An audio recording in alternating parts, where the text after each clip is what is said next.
Hello and welcome back to Ask Alan about low carb cocktails. Today I wanted to do a review of Templeton Midnight Rye.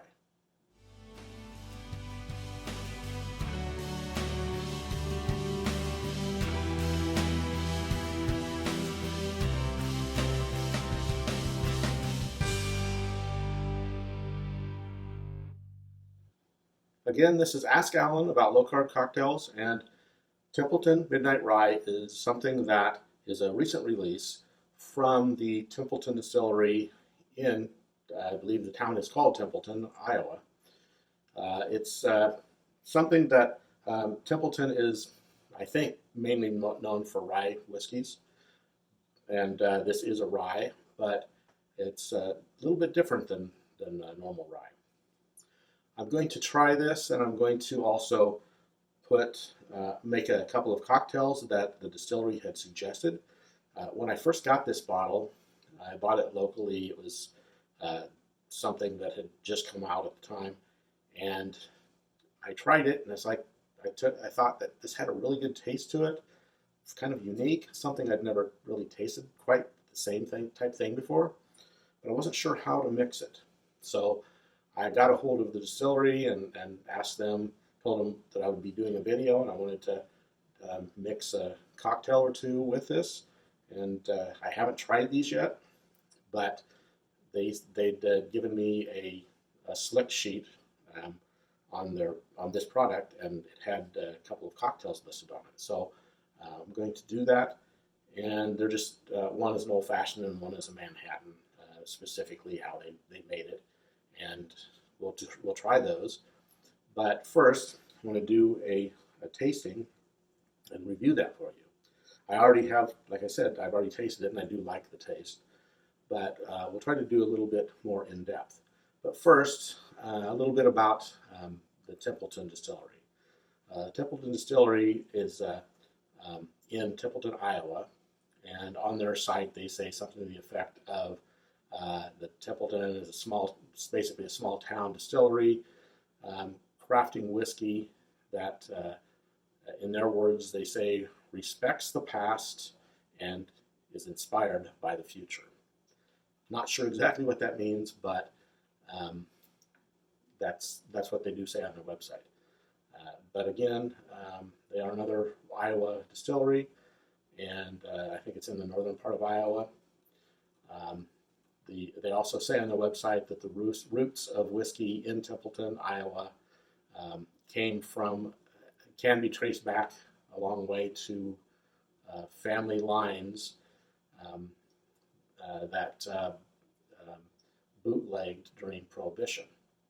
So if you are interested in any of the history of bootlegging and things, almost 100 years ago, that's something that was going on in Iowa and in the Templeton area, and that's where evidently that the stuff that they're making does get its start. This is whiskey is aged in first fill American oak barrels, and then later blended with a subtle touch of dark port wine, and so that's what makes it have a very distinct taste. They just have a small amount of port wine that you can get those notes in the back. This comes in at a 45 ABV, and it's a 90 proof product. So this Templeton Rye, we'll see what it is on the nose and on the palate. It's got a really good smell to it. The first thing that hits me is that port wine smell. Not overly pronounced, but a little bit of a rye spice. It does have a fruity smell to it. I think I read on their site more of the smell is more dark cherries and figs. I get the cherries, maybe the figs. And I do get a little bit of an orange peel off of the nose. it's just the odors within this are very, very nice. They're things that makes you think this is going to taste pretty good. So let's look at what it is on the palate.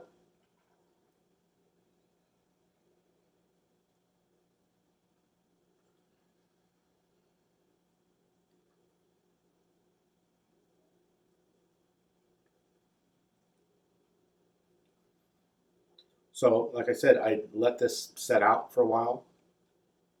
I think that actually right out of the bottle tastes a little better than leaving it set out for a while. It gets a little bit, I think it loses a little bit. Let me freshen this up a little bit with some little more of the new stuff.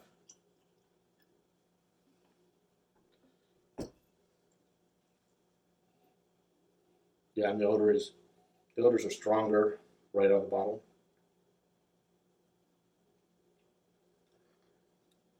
And the taste is, you get a little bit, the tastes are heightened a little bit right out of the bottle. So in this case, I don't know that letting it breathe, it doesn't help it. It actually detracts a little bit, but right out of the bottle, you get a better taste.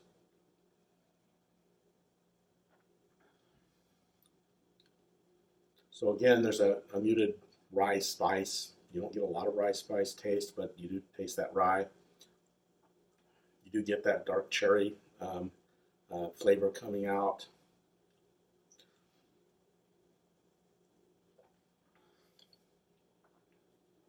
And just in the back, you kind of taste that port wine. And I don't know whether that's from suggestion, because I know that port wine is in it, but I do taste something I think tastes like port wine. And it does have that orange peel taste. It's kind of fairly evident, at least to me. Um, it tastes like you don't even need to have orange in it if you're making something with like orange peel or whatever. But we're going to try a couple of cocktails with this.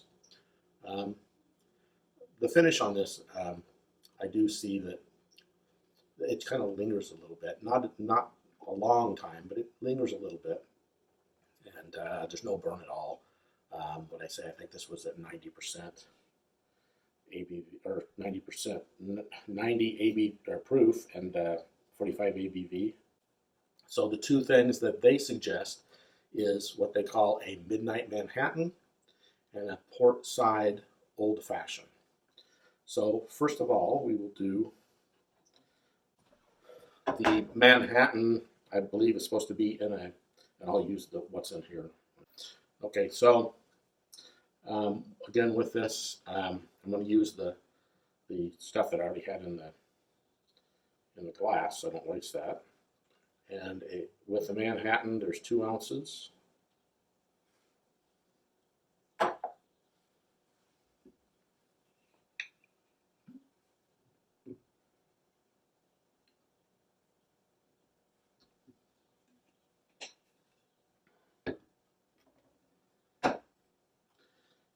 And 1 ounce of sweet vermouth.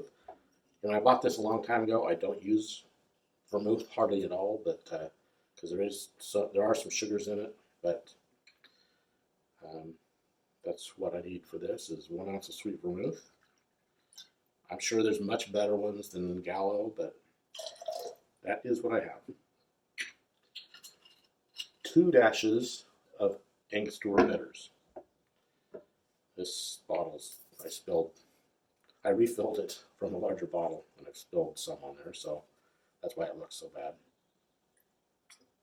So 2 dashes of that. And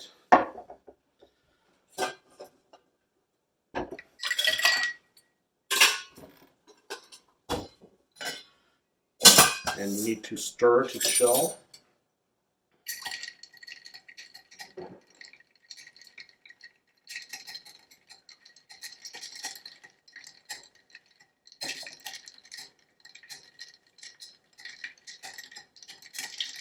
So I'll try to remember to put in the description the carbs from the sweet vermouth. And there's the Templeton Luxardo cherries, cherry in as a garnish. I'll taste it first and maybe put a cherry in. I don't have Luxardo. Instead, I've got these Peninsula Premiums, which I was told by somebody are better, taste better than Luxardo in their mind, and it doesn't cost as much. This has 4 carbs per cherry. And of course you're going to eat the cherry, right? Nobody's going to put that in there and not eat the cherry. So again, you're supposed to strain this into a Nick and Nora glass. And normally either chilled Nick and Nora or maybe on some ice.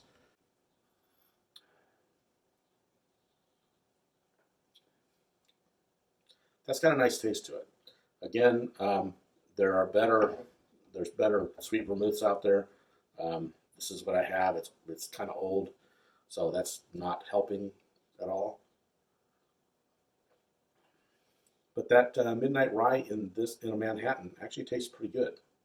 So that's the first one that they recommend. And the way that I made this, whatever the sugars from the sweet vermouth is the only thing that's in there that has sugar.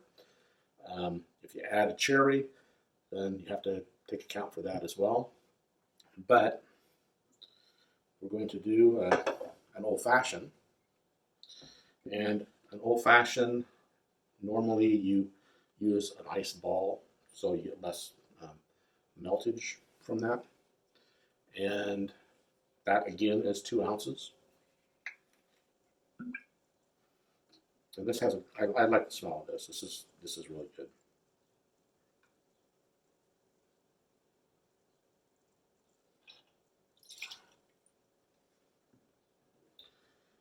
And depending on what recipe you're going by, 1 sugar cube or what I use is a packet of Splenda, which is about the same as a sugar cube. And probably I should have put the sugar in there and the bitters, and that way get that to dissolve before I added the rye. But then 2 to 3 dashes of orange bitters. I kind of like the bitters. There's a little bit of sugar in the bitters, not a lot. There's more in the cherry than there is in the. I think there's basically none in the regular Angostura. I think there might be a little in the orange. And with this, it's garnished with an orange twist, and I have these dehydrated oranges, and that gives the orange smell, which is part of why you put a garnish in, and it gives the orange, the look for the orange. So that's how I'm going to do this time. And 1 ice ball. And we will stir in that sugar first, or sugar substitute. Guys, remember this is low carb stuff.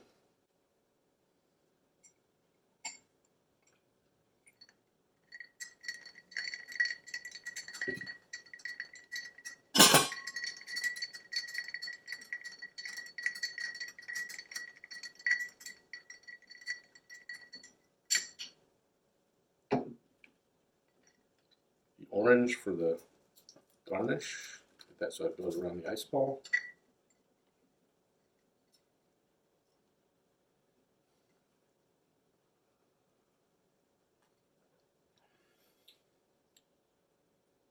That's pretty good. I normally, in an old-fashioned, I'm using a higher proof bourbon, sometimes a rye. So I'm kind of missing that higher proof because this is only 90 proof. But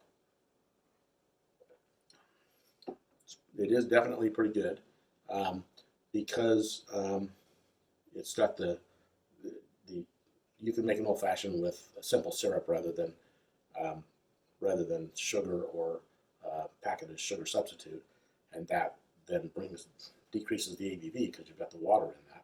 But in this case, wisely, they didn't have simple syrup. They had just sugar cube, or in this case, Splenda packet.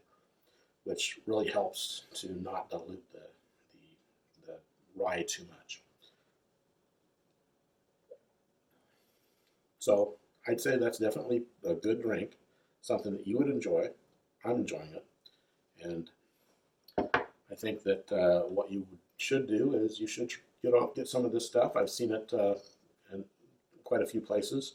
It was just released this year in 2024, but something that I think that if you can get it, you should try it.